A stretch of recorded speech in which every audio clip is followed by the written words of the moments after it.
So ಇಷ್ಟು ದಿವಸ ನಾವು ಇರೆಗ್ಯುಲರ್ ಪೀರಿಯಡ್ಸ್ ಬಗ್ಗೆ ಮಾತಾಡ್ತಾ ಇದ್ವಿ, IVF ಬಗ್ಗೆ ಮಾತಾಡ್ತಾ ಇದ್ವಿ, ಇನ್ಫರ್ಟಿಲಿಟಿ ಬಗ್ಗೆ ಮಾತಾಡ್ತಾ ಇದ್ವಿ. ಈಗ ಇತ್ತೀಚೆಗೆ ಹೇಗೆ ಇರೆಗ್ಯುಲರ್ ಪೀರಿಯಡ್ಸ್ ತುಂಬ ಕಾಮನ್ ಆಗ್ತಾ ಇದೆ ಯಂಗ್ಸ್ಟರ್ಸ್ ಅಲ್ಲಿ, ಆಮೇಲೆ ಇನ್ಫರ್ಟಿಲಿಟಿ ಕಾಮನ್ ಆಗ್ತಾ ಇದೆ, ಆಮೇಲೆ ಸ್ಟ್ರೆಸ್ ಎಲ್ಲ ಕಾಮನ್ ಆಗ್ತಾ ಇದೆಯೋ ಅದೇ ಥರ ಮಿಸ್ಕ್ಯಾರೇಜಸ್ ಕೂಡ ಜಾಸ್ತಿ ಆಗ್ತಾ ಇದೆ. ಮಿಸ್ಕ್ಯಾರೇಜಸ್ ಯಾಕೆ ಆಗ್ತಾ ಇದೆ, ಅದು ಯಾಕೆ ಇತ್ತೀಚಿನ ದಿನಗಳಲ್ಲಿ ಜಾಸ್ತಿ ಆಗ್ತಿದೆ ಅಂತ ನೋಡೋಣ. ಇದ್ರ ಬಗ್ಗೆ ಒಂದು ಸ್ವಲ್ಪ ಬ್ರೀಫ್ ಆಗಿ ಮಾತಾಡ್ತೀನಿ, ಡೀಟೇಲ್ ಆಗಿ ಮತ್ತೆ ನಾನು ನೆಕ್ಸ್ಟ್ ವಿಡಿಯೋದಲ್ಲಿ ಮಾತಾಡ್ತೀನಿ. ಸೊ ತುಂಬ ಇಂಪಾರ್ಟೆಂಟ್ ರೀಸನ್ ಅಂದರೆ ಸ್ಟ್ರೆಸ್ಸು.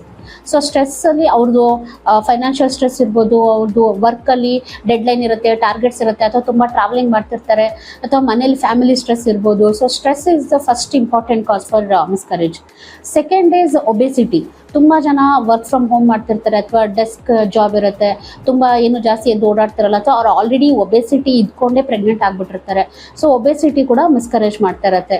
ಆ್ಯಂಡ್ ದೆನ್ PCOD ಕೂಡ ಎಷ್ಟು ಕಾಮನ್ ಆಗ್ತಾ ಇದೆ. ಸೊ ಹಾರ್ಮೋನಲ್ ಇಂಬ್ಯಾಲೆನ್ಸ್ ಇದ್ದಾಗ ಅವ್ರು ಕನ್ಸೀವ್ ಆಗೋದು ಕಷ್ಟ ಆಗ್ತಿರುತ್ತೆ. ಕೆಲವರು ಈಸಿಯಾಗಿ ಕನ್ಸೀವ್ ಆದ್ರೂ ಕೂಡ ಅವ್ರಿಗೆ ಮಿಸ್ಕರೇಜಸ್ ಆಗೋ ಸಾಧ್ಯತೆಗಳು ಜಾಸ್ತಿ ಇರುತ್ತೆ. ಆಮೇಲೆ ಶುಗರು ಮತ್ತೆ BP ಅಂದರೆ ಎಷ್ಟೊಂದು ಜನಕ್ಕೆ ಅದು ಮುಂಚೆನೇ ಇದ್ದಿರಬಹುದು, ಅವ್ರದ್ದು ವರ್ಕ್ ಇಂದ ಇರ್ಬೋದು, ಅಥವಾ ಏಜ್. ಈಗ delaying pregnancy also, people are delaying the pregnancies. 30 years ಆದಮೇಲೆ, 40 ಇಯರ್ಸ್ ಆದಮೇಲೆ ಪ್ರೆಗ್ನೆನ್ಸಿ ಮಾಡ್ಕೊಳ್ಳೋಣ, ಫೈನಾನ್ಷಿಯಲಿ ಸೆಟಲ್ ಆದಮೇಲೆ ಪ್ರೆಗ್ನೆನ್ಸಿ ಮಾಡ್ಕೊಳ್ಳೋಣ ಅಂತೆಲ್ಲ ಯೋಚನೆ ಮಾಡ್ತಿರ್ತಾರೆ. ಸೊ ಆಲ್ರೆಡಿ ಅವ್ರಿಗೆ 34, 35 ಹಾಗೆಲ್ಲ ಆಲ್ರೆಡಿ BP ಮತ್ತೆ ಶುಗರ್ ಅಥವಾ ಥೈರಾಯ್ಡ್ ಇಶ್ಯೂಸ್ ಆಲ್ರೆಡಿ ಬಂದಿರ್ಬೋದು, ಅವ್ರು ಚೆಕ್ ಮಾಡ್ಕೊಂಡಿರಲ್ಲ. But once they get pregnant, then ಆ ಟೈಮಲ್ಲಿ ಚೆಕ್ ಮಾಡುವಾಗ ಅದು ಕರೆಕ್ಟಾಗಿ ಕಂಟ್ರೋಲಿಗೆ ಸಿಕ್ಕಿಲ್ಲ ಅಂದರೆ ಆವಾಗಲೂ ಕೂಡ ಮಿಸ್ಕರೇಜಸ್ ಆಗುತ್ತೆ. ಆಮೇಲೆ ಲೇಟ್ ಏಜಲ್ಲಿ ಪ್ರೆಗ್ನೆನ್ಸಿ ಮಾಡ್ಕೊಳ್ಳೋದ್ರಿಂದ ಎಷ್ಟೊಂದು ಸಲ ಕ್ರೋಮೋಸೋಮಲ್ ಪ್ರಾಬ್ಲಮ್ಸು ತುಂಬ ಜಾಸ್ತಿ ಆಗುತ್ತೆ. ಅಂದರೆ ಟ್ರೈಸೋಮಿ ಅಂತ ಹೇಳ್ತೀವಿ, ಟ್ರೈಸೋಮಿ 21, ಟ್ರೈಸೋಮಿ 18 ಮತ್ತು ಟ್ರೈಸೋಮಿ 13. ಇದು ಮೋಸ್ಟ್ ಕಾಮನ್ ಟ್ರೈಸೋಮಿ. ಸೊ ಅದು ಬಿಟ್ಟು ಕೂಡ ಕೆಲವೊಂದು ಕ್ರೋಮೋಸೋಮಲ್ ಇಶ್ಯೂಸ್ ಇರುತ್ತೆ. ಸೊ ಅದೆಲ್ಲ ಪ್ರೆಗ್ನೆನ್ಸಿನ ತುಂಬ ಲೇಟ್ ಡಿಲೇ ಮಾಡಿದಷ್ಟು ಅಂಥ ಕ್ರೋಮೋಸೋಮಲ್ ಪ್ರಾಬ್ಲಮ್ಸು ಎಂಬ್ರಿಯೋದಲ್ಲಿ ಕಾಣಿಸ್ಕೊಳ್ಳೋ ಸಾಧ್ಯತೆ ಇರುತ್ತೆ. ಆ ಟೈಮಲ್ಲಿ ಕೂಡ ಅದು ಮಿಸ್ಕರೇಜಸ್ ಆಗೋ ಚಾನ್ಸಸ್ ಇರುತ್ತೆ. ಇನ್ನೊಂದು 5ನೇದು ಅಂದರೆ ಪೊಲ್ಯೂಷನ್ಸು, ಕೆಮಿಕಲ್ಸು. ಸೊ ಎಷ್ಟೊಂದು ಸಲ ಈಗ ನಾನು ಲಾಸ್ಟ್ ವಿಡಿಯೋದಲ್ಲೂ ಹೇಳಿದ್ದೆ, ಏರ್ ಕ್ವಾಲಿಟಿ ಆಯಿತು, ವಾಟರ್ ಕ್ವಾಲಿಟಿ ಆಯಿತು, ಫುಡ್ ಕ್ವಾಲಿಟಿ, ಎವ್ರಿಥಿಂಗ್. ಅದರಲ್ಲಿ ಎಂಡೋಕ್ರೈನ್ ಡಿಸ್ರಪ್ಟಿಂಗ್ ಕೆಮಿಕಲ್ಸ್ ಅಂತ ಹೇಳ್ತೀವಿ, EDCs.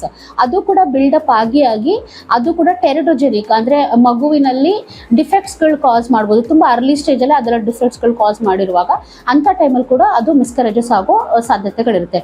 ಇದು ತೀರಾ ಕಾಮನ್ ಆಗಿರುವಂತಹ ಕಾರಣಗಳು. ಇದು ಬಿಟ್ಟು ಕೆಲವೊಂದು ಪ್ರಾಬ್ಲಮ್ಸ್ ಇರುತ್ತೆ, ಅಂದರೆ ಆಪ್ಲಾ ಸಿಂಡ್ರೋಮ್ಸ್ ಆಗಿರ್ಬೋದು, ಆಟೋ ಇಮ್ಯೂನ್ ಡಿಸಾರ್ಡರ್ಸ್ ಆಗಿರ್ಬೋದು, ತುಂಬ ಓವರ್ ಆಗಿ ಮುಂಚಿಂದಾನೇ ಡಯಾಗ್ನೋಸ್ ಆಗಿರುವಂತಹ ಥೈರಾಯ್ಡ್ ಡಿಸಾರ್ಡರ್ಸ್ ಆಗಿರ್ಬೋದು, ಅಥವಾ ಬೇರೆ ಕೆಲವೊಂದು ಲೋ AMH ಅಂದರೆ ಎಗ್ ಕ್ವಾಲಿಟಿ ಅಥವಾ ಸ್ಪರ್ಮ್ ಕ್ವಾಲಿಟಿ ಅಥವಾ ಭ್ರೂಣದ ಕ್ವಾಲಿಟಿನೇ ಕೂಡ ಡ್ಯಾಮೇಜ್ ಆಗಿರುವಂತಹ ಕೆಲವೊಂದು ರೀಸನ್ಸ್ ಇರುತ್ತೆ. ಬಟ್ ಅದೆಲ್ಲ ತುಂಬ ಅನ್ಕಾಮನ್, ಅಷ್ಟು ಕಾಮನ್ ಆಗಿರೋದಿಲ್ಲ.